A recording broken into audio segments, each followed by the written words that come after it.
ओम भैया जी। हरिओम बेटे। भैया जी, मुझे आपकी वाणी सुनना बहुत अच्छा लगता है। जब से मैंने आपकी वाणी सुनी है ना, मेरी लाइफ और ही ज़्यादा एक्यूरेट और ही ज़्यादा डिसिप्लिन में हो चुकी है। और ये सब हमारी बिल्कुल डे टू डे प्रॉब्लम से ही रिलेट होता है। और आप इतनी छोटी छोटी बातें इतने प्यार और इतने अच्छे से समझाते हो कि वो बहुत अच्छे से समझ आ जाती है। और एक बात मुझे आपकी बहुत अच्छी लगी थी, एक बार आपने बताया था, जैसी दृष्टि वैसी सृष्टि, कि जैसे हमारी सोच होती है दुनिया हमें वैसे ही देखती है। और आज का सत्संग भी बहुत अच्छा था। आज के सत्संग में सबसे अच्छी बात ये थी कि अगर हमें सिंपल लाइफ को लीड करना है, सिंपल लाइफ को जीना है, तो हमें हमारी थिंकिंग, हमारा कैरेक्टर दोनों को हाई रखना चाहिए। राइट। Very good. कौन सी क्लास में हो? भैया जी 11th। 11th। हाँ जी। कौन सी स्ट्रीम? भैया जी ह्यूमैनिटीज। ह्यूमैनिटीज में। हाँ क्या जी। करना चाहती हो आगे? Interior designing. Interior designing, very हाँ गुड। जी। तुम तो ये वाली डिजाइनिंग भी सीख रही हो, लोगों के अंदर की भी डिजाइनिंग और बाहर से उनके घरों की भी डिजाइनिंग। Very good. दोनों इंटीरियर डिजाइनिंग के कोर्स अच्छे चल रहे हैं। बहुत अच्छा तुम्हारा रिसीविंग माइंड, बहुत अच्छी पॉइंट्स कैच की। सच में बेटे, जीवन में आगे बढ़ने के लिए सिंप्लिसिटी से अच्छा हथियार कोई नहीं है। जितना किसी की सिंपल लिविंग रहती है, आज कबीर जी की सिंपल लिविंग थी। जिन जिन लोगों के भी हम बातें सुनते हैं, इब्राहिम लिंकन की सुनते हैं और लोगों की सुनते हैं, गांधी जी को देखते हैं, जिन लोगों ने भी बड़े बड़े काम किए, उनकी सिंपल लिविंग रही है, हाई थिंकिंग रही है। कुछ कर गुजरने की हिम्मत ही उसके अंदर आती है जो व्यक्ति अपने आप को बाहरी विषयों से बचा के चलता है। जितना हम बाहरी चीजों में इन्वॉल्व रहते हैं, उतना हम इंटरनल प्रोग्रेस पे ध्यान नहीं दे पाते हैं।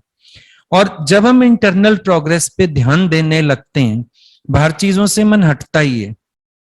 दो तरफ इकट्ठे ध्यान तो लगता नहीं है, किसी का भी नहीं लगता। जब अपने को बाहरी बातों में फंसा दोगे, अंदर की बात खत्म हो जाएगी। पर जब इंटरनल बात पे आओगे, तो बाहर की बातों से हटना ही पड़ेगा। आज आप जो आगे सोच भी रहे हो करने का, अब आपका तो सारा काम कंसंट्रेशन का है। आपका सारा काम प्रेजेंस ऑफ माइंड का है। जब आप किसी के सामने हो, आप क्या आइडियाज दे सकते हो, अगले को क्या समझा सकते हो, किस तरह से उसको डेकोर दे सकते हो, ये सब आपका तो बहुत कंसंट्रेशन का ही काम रहेगा। लेकिन इसमें अगर आपका कंसंट्रेशन बिगड़ा, तो आपका काम सफर करेगा, हमेशा यही होगा। क्योंकि जितना मर्जी बनी बनाई चीजें हो, बने बनाए डिजाइन हो, हर कोई यूनिकनेस तो चाहता है, हर कोई अपने तरीके से ड्राफ्ट कराना तो चाहता है। तो सत्संग का ये जो पॉइंट आपने पकड़ा, ये आपके फ्यूचर के लिए भी बहुत अच्छा है, ये आपके करियर के लिए भी बहुत अच्छा है। हमेशा इस पॉइंट पे चलने की कोशिश करो। अपनी कंसंट्रेशन अपने काम पे करो, कभी कंसंट्रेशन इन चीजों पे मत करो।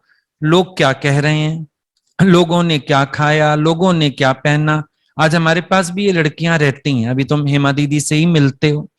कई लोग बोलते हैं तो लगती नहीं है आज के जमाने की।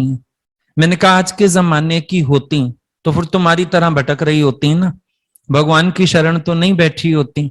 आज जो ये बातें तुम्हें अच्छी गाइड कर पाती हैं, दुनिया की मॉडर्न लड़कियों को ये बातें पता है, दुनिया के मॉडर्न बच्चों को इन चीजों का मालूम भी है।